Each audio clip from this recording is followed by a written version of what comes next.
Good morning, students. Myself, Dr. Bharat Singh Meena from Government College Kota. आज हम नए topic के बारे में डिस्कस करने जा रहे हैं और वो आपका नया टॉपिक है chemical bonding second ionic solids, या हम उसे कहें रासायनिक बंधन सेकेंड आयोनिक ठोस। इससे प्रीवियस लेक्चर्स में आपने केमिकल बॉन्डिंग फर्स्ट और कोवेलेंट बॉन्ड के बारे में डिटेल से डिस्कस किया था। उसी का ये सेकंड पार्ट है जिसका नेम है, मैं पुनः रिपीट कर देता हूँ, chemical bonding second ionic solids. Dear students, ध्यान से पढ़िएगा। सबसे पहले हमें ये पता होना चाहिए कि आयोनिक सॉलिड्स की नेचर किस प्रकार से होगी और वो किन किन के मध्य पाया जाएगा, उनके मध्य किस प्रकार का बल कार्य करेगा और ऋणायन व धनायन एक दूसरे से जब जिस बल के माध्यम से आकर्षित होंगे तो उनकी जो संख्या होगी वो समान होगी या असमान होगी। इन सब के बारे में हम डिटेल से अध्ययन करेंगे। तो आइए सबसे पहले मैं आयोनिक ठोस इसके बारे में आपको बताता हूँ कि जितने भी आपके अकार्बनिक यौगिक, जिसमें चाहे लवण हो, ऑक्साइड हो, हाइड्रोक्साइड हो, आयनिक प्रकृति के होते हैं। और इन आयनिक ठोसों में एक विपरीत आवेशित धनायन एवं ऋणायन होते हैं और उन विपरीत आवेशित धनायन एवं ऋणायनों के मध्य जो बल कार्य करता है वो प्रबल स्थिर वैद्युत आकर्षण बल होता है। आयनिक ठोसों में अधिकतम तो क्या होता है कि आकर्षण तब होगा जब प्रत्येक आयन अपने से विपरीत आवेशित आयनों की अधिकतम संख्या से घिरा हुआ होगा, तब उसमें मैक्सिमम आकर्षण होगा। और एक आयन कितने विपरीत आवेशित आयनों से घिरा हुआ है, यह उसकी उपसंयोजन संख्या कहलाती है। क्लियर? जो भी आयन उसके अपोजिट आवेशित आयनों से घिरा हुआ होगा वो अपोजिट आयनों की संख्या ही उसकी उपसंयोजन संख्या कहलाएगी। अब आप ध्यान दें, प्रत्येक धनायन और ऋणायन की अपनी कुछ उपसंयोजन संख्या होती है। और किसी यौगिक का सूत्र देखिए, अगर ए बी प्रकार का है, कौन सा प्रकार है? ए बी अगर उस टाइप है, उदाहरण के तौर पर अगर हम इसका ए बी टाइप में एग्जाम्पल लें तो आप ले सकते हैं इसका NaCl। क्लियर? अब आप देखिए NaCl की क्रिस्टल में धनायन और ऋणायन की संख्या बराबर होगी, क्योंकि देखिए यहाँ Na भी एक है और Cl भी एक है। Na आपका प्लस चार्ज वाला है और Cl माइनस चार्ज वाला है, तो ये धनायन हुआ और ये ऋणायन हुआ। लेकिन Na भी एक है और Cl भी एक है, तो ये आपका AB प्रकार का एक सूत्र है और इसका उदाहरण NaCl है। इसमें आप देखेंगे कि इसमें धनायन और ऋणायनों की संख्या बराबर होगी। ऐसी स्थिति में क्या होगा? धनायन के लिए भी उपसंयोजन संख्या का मान ऋणायन की उपसंयोजन संख्या के मान के बराबर ही होगा। देखिए, अगर Na के लिए उपसंयोजन संख्या निकालें तो 1 आएगी, Cl के लिए निकालें तब भी 1 आएगी। तो जो कोऑर्डिनेशन नंबर है वो दोनों ही समान होगा। लेकिन यदि आपका अणु का टाइप है Ab2, देखिए आप, अगर आपके अणु यौगिक का जो सूत्र है वो Ab न होकर Ab2 है, तब क्या होगा? आपको इसमें साफ नजर आ रहा है कि यहाँ A की जो संख्या है वो B की संख्या से आधी है, या B की संख्या A की संख्या से दुगनी है। तो नेचुरल है इसमें धनायन और ऋणायन की संख्या का मान समान नहीं है, और समान नहीं होगा तो कोऑर्डिनेशन नंबर का मान भी समान नहीं होगा। तो ये चीज़ आपको समझ में आ गई होगी कि किस प्रकार से हम कोऑर्डिनेशन नंबर का डिसाइड करते हैं और किस प्रकार से एक धनायन और ऋणायन के लिए कोऑर्डिनेशन नंबर निकाला जाता है और आयनिक ठोस में किस प्रकार का बल आपका कार्य करता है। अब हम इसके जो फर्स्ट पॉइंट है ये तो आपका था एक परिचय। अब आप पढ़ेंगे इसके आयनिक संरचनाएं, आयनिक स्ट्रक्चर्स किस प्रकार की हो सकती हैं। आयनिक ठोस में प्रेजेंट धनायन और ऋणायनों की जो आपेक्षिक संख्या है उसी के आधार पर हम आयनिक यौगिकों को कितने प्रकार में बांट सकते हैं, 3 प्रकार में बांट सकते हैं। 3 प्रकार, और वो 3 प्रकार कौन कौन से हैं आपके, आपका AB प्रकार का हो सकता है आयनिक, आपका AB2 प्रकार का हो सकता है, और इसके अलावा AB3 प्रकार का भी हो सकता है। ये हम यहाँ पर अध्ययन करेंगे, अन्य प्रकार के भी हो सकते हैं, लेकिन हमने जो इस चैप्टर के अंदर बांटा है वो उसमें अभी आयनिक संरचनाओं में AB, AB2 एंड AB3 के बारे में ही डिटेल से डिस्कस करेंगे। अब इनमें सबसे पहले देखिए आप AB प्रकार के यौगिकों की संरचना, AB प्रकार के यौगिकों की संरचना के बारे में हम अध्ययन करेंगे। क्योंकि यहाँ पर आप देखिए AB प्रकार के यौगिकों में दोनों आयनों की जो संयोजकता है वो कैसी होगी, समान, क्योंकि उसके सूत्र से ही आपको पता चल रहा है AB मतलब A और B दोनों की संख्या समान है तो संयोजकता भी समान होगी। अब जब संयोजकता समान है तो किसी क्रिस्टल में जो पैक हुए धनायन और ऋणायन उनकी संख्या भी समान होगी, और इसका एग्जाम्पल आप देख सकते हैं NaCl, ये आपका AB टाइप का प्रकार है। दूसरा इसका एग्जाम्पल देख सकते हैं ZnS, ये भी आपका AB प्रकार का एग्जाम्पल है। एंड लास्ट आप देख सकते हैं सीजियम क्लोराइड CaCl, ये भी आपका AB टाइप का ही एग्जाम्पल है। अब हम इन तीनों का डिटेल से अध्ययन करेंगे, इनकी संरचनाओं के बारे में अध्ययन करेंगे और किस प्रकार से इनकी संरचनाएं बनती हैं उसके बारे में हम यहाँ डिस्कस करेंगे। तो देखिए आप NaCl AB टाइप का आपका प्रकार है और ये इसकी स्ट्रक्चर दी हुई है। NaCl की फलक केंद्रीय घनीय क्रिस्टल संरचना, ये आपका एक घन है, और इसकी जो फलक केंद्रीय घनीय क्रिस्टल संरचना कैसे बनती है इसमें आप ध्यान रखें। Na+ को देखें सर्किल है और सर्किल को पूरा फिल किया हुआ है, ये आपका एक सिंबल है Na+ के लिए।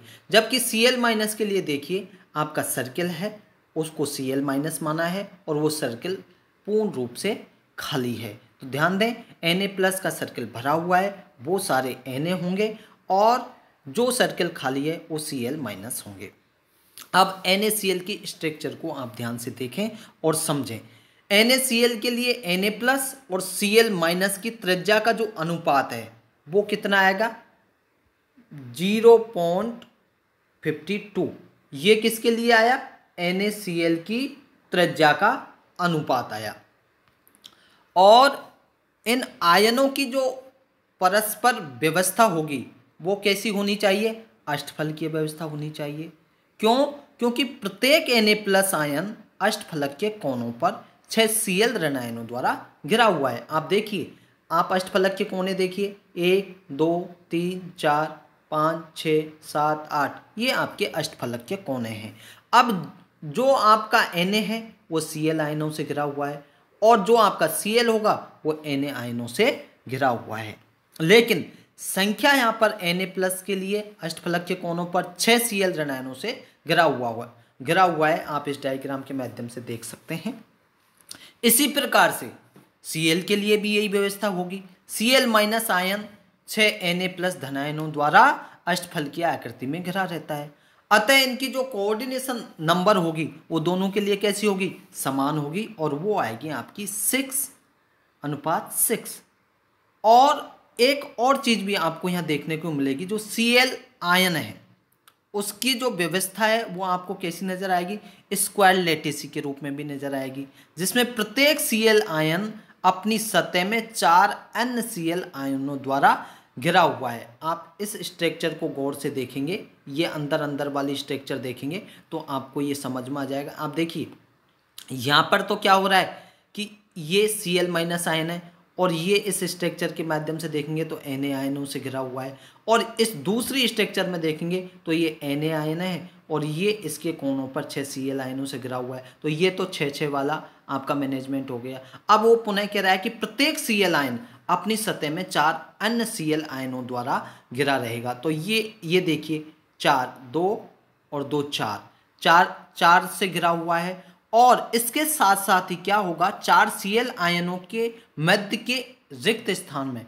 ऊपर और नीचे, देखिए ये मध्य का रिक्त स्थान है 4 Cl आयनों का, तो उनमें ऊपर, एक तो ऊपर और नीचे का आपको दिखाई नहीं दे रहा है, ऊपर और नीचे एक एक Cl आयन की व्यवस्था हो जाती है। इस प्रकार हम देखेंगे कि 6 Cl आयनों की जो संरचना हुई, जो पैकिंग हुई, वो कैसी हो गई, क्यूबिक क्लोज पैकिंग, जिसे कहें घनीय संकुलित पैकिंग या कहें CCP, और उनके अष्टफलकीय छिद्रों में Na+ आयन फिट हो रहे हैं। तो इस प्रकार कुल मिलाकर जो NaCl की स्ट्रक्चर बनी, वो बनी आपकी फलक केंद्रीय घनीय क्रिस्टल संरचना, इसलिए इसका नाम दिया है, आप देखें NaCl की फलक केंद्रीय घनीय क्रिस्टल संरचना। वो किस प्रकार से बनी, अभी मैंने आपको बताया था कि Cl किस प्रकार से 4 Cl आयनों से घिरा हुआ है और ऊपर नीचे एक एक से घिरा हुआ है, और इस अष्टफलकीय पैकिंग में के छिद्रों में सोडियम आयन फिट हो रहे हैं। तो ये एक तरह से कैसी संरचना बन गई, आपकी फलक केंद्रीय क्रिस्टल संरचना बन गई। सीजियम के अतिरिक्त अगर सीजियम को छोड़ दें तो जितने भी क्षार धातुओं के हैलाइड हैं, कोबाल्ट हैं, मैग्नीज के ऑक्साइड हैं, सभी में NaCl के जैसी ही फलक केंद्रीय घनीय संरचना या FCCC संरचना पाई जाती है। तो ये आपका AB प्रकार का पहला एग्जाम्पल था NaCl का। अब आप देखिए इसका दूसरा एग्जाम्पल देखें आप, ZnS की स्ट्रक्चर आप देखेंगे तो आप देखेंगे कि ZnS में जो त्रिज्या अनुपात होगा वो होगा आपका 0.40। किसके लिए, ये ZnS के लिए जो त्रिज्या अनुपात है। अब इस त्रिज्या अनुपात से क्या प्रूफ हो रहा है कि इसकी जो व्यवस्था है वो कैसी व्यवस्था है, चतुष्फलकीय व्यवस्था है, और चतुष्फलकीय व्यवस्था के कारण आप देखेंगे कि प्रत्येक ZnS में Zn2+ आयन 4 सल्फाइड H2 द्वारा घिरा रहता है, और प्रत्येक H2 आयन 4 Zn2+ आयनों द्वारा चतुष्फलकीय आकृति में घिरा रहता है। अब चूंकि चतुष्फलकीय आकृति में घिरा हुआ है तो इससे साफ ये प्रतीत हो रहा है कि दोनों आयनों की कोऑर्डिनेशन नंबर का मान 4-4 होगा, और इसे हम 4:4 व्यवस्था भी कह सकते हैं। अब आप देखिए ZnS 2 रूपों में पाया जाएगा, कौन कौन से, और दोनों ही रूपों में एक बात और ध्यान रखें कि दोनों ही रूपों में इसकी संरचना होगी 4:4। अब वो दोनों रूप कौन कौन से हैं, पहला रूप तो है इसका ZnS, जिसे कहें जिंक ब्लेंड। जिंक ब्लेंड की ये संरचना देखें आप, क्रिस्टलीय संरचना है जिसमें जिंक Zn2+ की सर्किल पूर्ण रूप से भरी हुई है लेकिन छोटी है, जबकि सल्फाइड की जो सर्किल है जिसे हम संकेतित कर रहे हैं वो खाली है लेकिन बड़ी है। अब इस संरचना को आप ध्यान से देखेंगे तो आपको समझ में आ जाएगा कि इसकी व्यवस्था किस प्रकार की है। तो इसकी व्यवस्था किस प्रकार की है, ZnS की ABC जालक के रूप में ये व्यवस्थित रहता है, ठीक है। और ABC जालक के रूप में व्यवस्थित होने के कारण जो इसकी स्ट्रक्चर बनेगी वो कैसी बनेगी, आपकी NaCl जैसी बनेगी। किस प्रकार से, CCP या कहें FCC, इस प्रकार की इसकी स्ट्रक्चर आपको दिखाई देगी। और इसके अलावा आप देखेंगे कि चतुष्फलकीय की आकृति में 4 सल्फाइड आयन व्यवस्थित हो जाते हैं और इनके मध्य बने हुए चतुष्फलक छिद्रों में Zn2+ आयन फिट हो जाते हैं। आप देखिए ये आपके सल्फाइड है, ये सल्फाइड है, इनके मध्य इन छिद्रों में आपका Zn2+ फिट हो गया है। और इसकी घनीय क्रिस्टल पैकिंग में बने हुए चतुष्फलकीय छिद्रों की संख्या H2 आयनों से दुगनी होती है। अगर हम संयोजकता के हिसाब से देखें तो संयोजकता के हिसाब से तो कैसी आनी चाहिए, बराबर आनी चाहिए, क्योंकि ZnS की 4 है। लेकिन क्योंकि एकांतर क्रम में आधे छिद्रों को Zn2 + आयन फिट हो जाते हैं और इसी क्रम में शेष आधे छिद्र रिक्त हो जाते हैं, इसीलिए आप देखेंगे कि H2 आयनों से दुगनी होती है। और इसके अगर एग्जाम्पल देखें ZnS के, तो ZnS स्ट्रक्चर पाई जाती है आपकी CuCl में एंड CuI में और HgS में। कौन सी स्ट्रक्चर पाई जाती है, जिंक ब्लेड टाइप के एग्जाम्पल हैं और इनमें CCP या FCC स्ट्रक्चर होती है और जिंक ब्लेड संरचना इन तीनों टाइप में पाई जाती है। अब आप दूसरा इसका एग्जाम्पल देख सकते हैं। दूसरा एग्जाम्पल है ZnS और ये ZnS का टाइप है दूसरा। फर्स्ट था ZnS जिसे जिंक ब्लेंड कहते हैं और सेकंड है ZnS जिसे बोटेजाइट कहते हैं। अब बोटेजाइट में देखिए, बोटेजाइट में जो सल्फाइड ऋणायन है वो किस प्रकार से व्यवस्थित होंगे, षटकोणीय जालक हेक्सागोनल लैटिसी, और इसके जो टाइप होगा वो होगा, जिंक ब्लेड में आपने टाइप देखा था ABC जालक के रूप में व्यवस्थित थे, लेकिन बोटेजाइट में जो मैनेजमेंट है वो है आपका A टाइप का मैनेजमेंट है और इसमें जो सल्फाइड ऋणायनों का मैनेजमेंट है वो है हेक्सागोनल लैटिसी प्रकार से व्यवस्थित होके कौन सी स्ट्रक्चर बनाएंगे, वो हेक्सागोनल क्लोजेस्ट पैकिंग जिसे कहें आप HCP, इस प्रकार की स्ट्रक्चर बनाएंगे। आप इस डायग्राम के माध्यम से भी देख सकते हैं। ZnS बोटेजाइट टाइप में इसकी हेक्सागोनल क्लोजेस्ट पैकिंग आपको दिखाई दे रही है। इस व्यवस्था में क्या है, इस व्यवस्था में भी इनके मध्य बने हुए चतुष्फलकीय छिद्रों में से एकांतर क्रम में आधे छिद्र खाली रहते हैं, जबकि आधे छिद्रों में क्या फिट हो रहा है, Zn2 + आयन फिट हो जाते हैं। इस व्यवस्था में धनायन और ऋणायनों की एक एक भुजा साझा करती है। देखिए आप, धनायन और ऋणायनों की ये एक एक भुजा साझा कर रही है और साझा करने से इसमें दूसरा चतुष्फलक उसी दिशा में होता है जिसमें कि पहला होता है, जबकि जिंक ब्लेड स्ट्रक्चर में ऐसा नहीं था। अर्थात हम कहें कि इस व्यवस्था में पुनरावृत्ति से षटभुजीय क्रिस्टल बनता है, जबकि जिंक ब्लेड संरचना में फलक केंद्रीय घनीय क्रिस्टल बनता है। और इसके एग्जाम्पल आप देख सकते हैं। एक तो आपका है आइस जिसे कहें बर्फ बोटेजाइट जैसा एग्जाम्पल है। दूसरा है इसका AgS, ये भी बोटेजाइट का एग्जाम्पल है। तीसरा आप देख सकते हैं CdS, ये भी बोटेजाइट का एग्जाम्पल है। और लास्ट इसका एग्जाम्पल देख सकते हैं ZnO, ये भी आपके ZnS बोटेजाइट टाइप के ही एग्जाम्पल हैं। इनमें भी इसी प्रकार की संरचना पाई जाती है। अब AB टाइप में जो आपका लास्ट एग्जाम्पल है वो है आपका सीजियम क्लोराइड की संरचना। सीजियम क्लोराइड संरचना को आपको देखें, ध्यानपूर्वक देखिए। ये सीजियम क्लोराइड की एक इकाई संरचना है, एक इकाई, और यहाँ पर ये पूरा होल दिखाई दे रहा है, ये है सीजियम क्लोराइड की क्रिस्टल संरचना। तो आप देखिए, कंफ्यूज नहीं होना। यहाँ पर तो ये तो है एक इकाई की संरचना। जब इकाई की संरचना देखते हैं तो इस प्रकार की दिखाई देगी, और क्रिस्टल की देखेंगे तो आपको इस प्रकार से ये घनी और ये इस प्रकार से मिक्स संरचना टाइप की दिखाई देगी, क्योंकि बहुत सारे क्रिस्टल में बहुत सारे इकाई होती हैं, इसलिए इनकी स्ट्रक्चर इस प्रकार की दिखाई देगी। और यहाँ पर सीजियम और क्लोराइड को सांकेतिक करने के लिए अन्य उदाहरणों की तरह अलग अलग दिखाया गया है। सीजियम को आपने सर्किल फुलफिल कर दिया है, जबकि क्लोराइड का सर्किल आपका बैकेंट है। अब आप देखें, सीजियम क्लोराइड में जो त्रिज्या अनुपात है, सीजियम क्लोराइड का जो त्रिज्या अनुपात है वो कितना है आपका 0.93, ये आपका त्रिज्या अनुपात है। और इसमें जो आयनों की कोऑर्डिनेशन नंबर होगी वो होगी आपका 8। कोऑर्डिनेशन नंबर का मान कितना आएगा 8। और इसी के बिहाफ पर इसकी जो व्यवस्था होगी वो कैसी होगी, काय केंद्रीय घनीय व्यवस्था होनी चाहिए। लेकिन वास्तव में क्या होगा आप देखेंगे, देखने में तो प्रत्येक सीजियम आयन 8 Cl आयनों द्वारा और प्रत्येक Cl आयन 8 सीजियम आयनों द्वारा घिरा रहता है। लेकिन वास्तव में ये एकदम काय केंद्रीय व्यवस्था में व्यवस्थित नहीं होता। क्यों?